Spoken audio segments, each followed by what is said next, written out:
calls at night, always near the rooms of patients who are about to pass. It doesn't happen often, but when it does, someone usually dies within hours. A chill ran down my spine as I thought about Maria's words.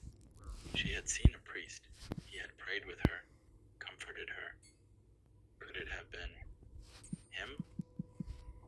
To this day, I think about Maria and the peace she seemed to have before she passed. It comforts me to believe that Father Matthew, even in death, continues to do his work, helping those who are ready to move on. But every now and then, when I'm alone on a quiet night shift, I wonder, if I were to see him walking the halls, would it be a sign? Would it mean my time was near too? It's a comforting thought, yet at the same time a deeply chilling one. Story number 2. A patient named Tyler, who had stage 4 lung cancer.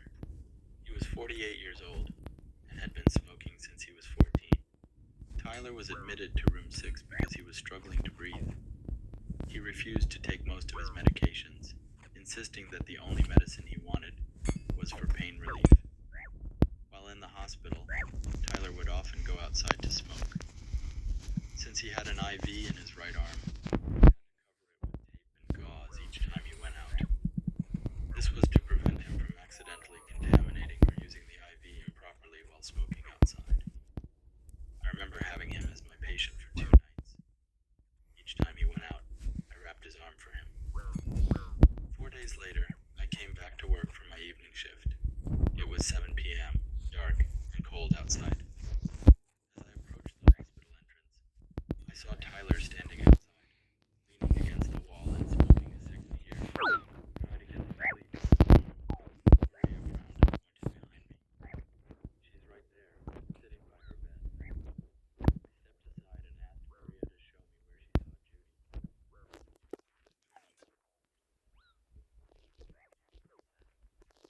Where did Judy go?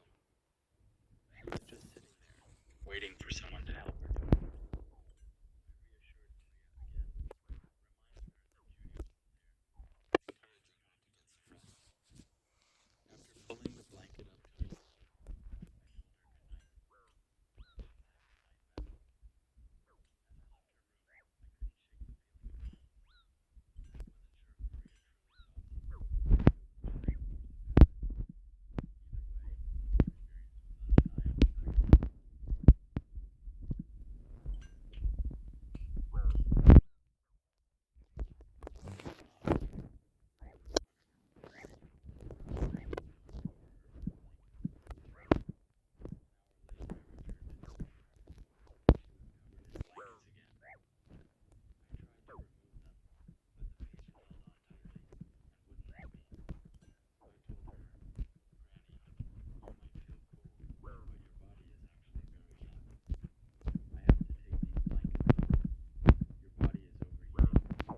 Is working too hard. Your heart rate is 130.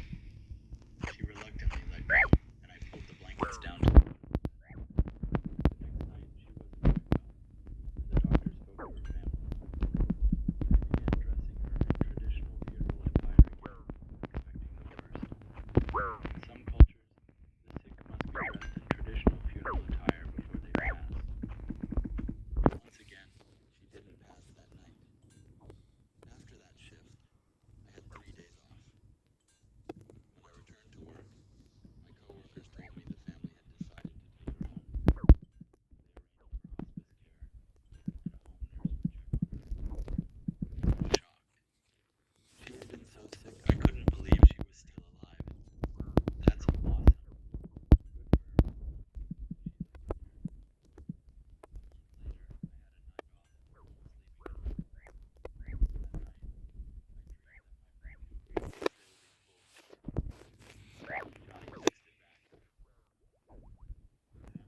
Good for her.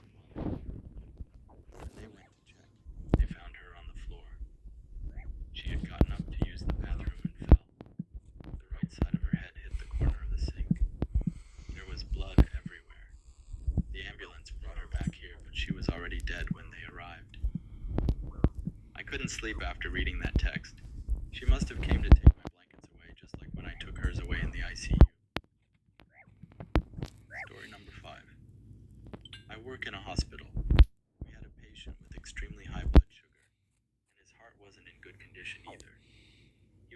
50 years old.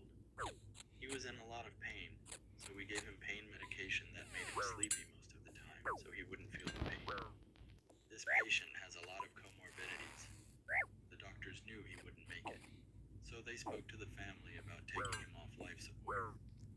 The family agreed, but asked us to keep him on life support until his brothers could arrive. His brothers were coming from out of state, which would take about 14 hours. The first night, the patient's legs had already started turning black.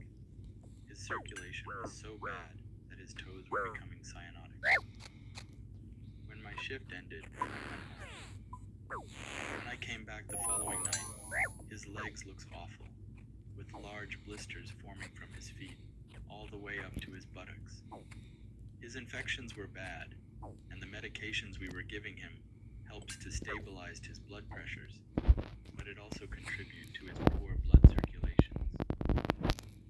Finally, at 9 p.m., the brothers and the rest of the family arrived at his bedside. After they said their goodbyes, we removed him from life support.